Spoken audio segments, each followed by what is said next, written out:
Hey NT101 students, this is Dr. Buer coming to you from my remote office at home. I hope all of you had a nice weekend and are looking forward to this week. I wanted to come to you very briefly to talk to you about the requirements that I put upon you to give answers in the quizzes and tests a particular way. I basically wanted to offer an explanation for that and a reminder of those requirements. I'm doing this by video as opposed to tomorrow because tomorrow is a review day. I want to make sure that we have all the time in class necessary to ask and answer the questions about the material. And my intern, Sean Perkins, is going to be teaching the class, so I don't want to burden her with trying to talk through this particular issue. So I basically wanted to explain to you why I require you to do things a certain way. It comes down to a matter of efficiency. When I'm grading in the online system, if I can get the system to automatically grade answers, that is much better for me in the long run than it is to manually check everything. And so I think it's a very reasonable requirement to ask that you put in answers in a particular format. It doesn't require anything from you other than just making note of what those particular formats are and then following them until they become a particular habit. So I tend to be a stickler on that issue simply because of efficiency. If my responsibility is to grade this class quickly and well, anything I can do to make that process go more smoothly is something I think is worthwhile to do. Now, I've gotten a fair bit of pushback on this, and so I just wanted to explain why I do that. I think that it's a very reasonable request. I think it's something that makes a lot of sense, and it puts in you some good habits, I think, for the future. So let me remind you, I've given you some amnesty on the past couple of quizzes.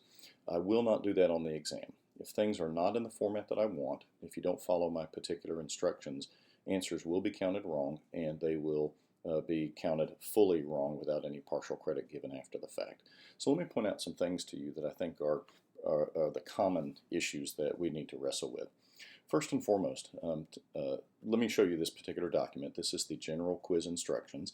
It's available to you in your class files, and I encourage you to download it, print it out, have it available to you when you take the exam.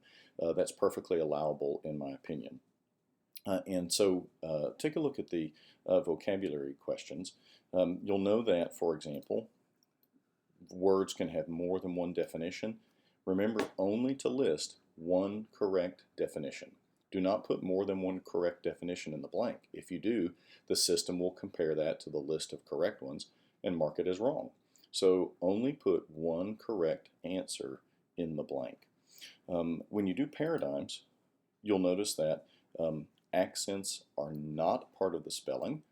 You have not yet learned the instance where you need to include those, so do not include accents.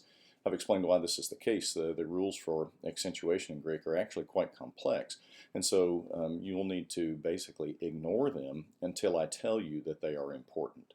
And then you also need to remember that breathing marks and iota subscripts are part of the spelling. If you do not put in the breathing mark, that is considered wrong. When you look at the Greek text, every word that begins with a vowel has a breathing mark, and that's part of the convention, and we need to keep that incorporated in what we do in terms of our own spelling. And then, as you know, the key thing to do when parsing is to use abbreviations. And again, I do that solely for efficiency. Otherwise, I'd have to code in multiple answers to be correct, which is problematic on my end. And so the abbreviations I ask you to use are very straightforward. You can see here the ones that I want you to use for gender, and then here are the ones I want you to use for case. Just ignore the fact that there is the word none there. You'll understand why that fits as we go a little bit further. For now, obviously, words are going to have gender and words are going to have case, at least the ones we've learned so far. And so please just review this. This is pretty important, again, because it's the way I can be much more efficient in my grading. It's the way I don't have to use a GTA in this class, and so therefore I can save the seminary money. And so it's just part of the way I've decided to approach this class. But again, this document is available to you. You can print it out. You can use it at any point during the quiz or the exam. I'm very happy for that to be the case. But let me also reiterate, I will not give you any grace on this issue for this exam this week. So please take careful note of this. If you have any questions about how this works, any questions for me on any confusion about how the quizzing or the testing system works, I would be very happy to dialogue with you. So don't hesitate to contact me. or telephone me or catch me after class, as the case may be. I hope all of you have a great day. I look forward to seeing you tomorrow for class, and study hard. Take care.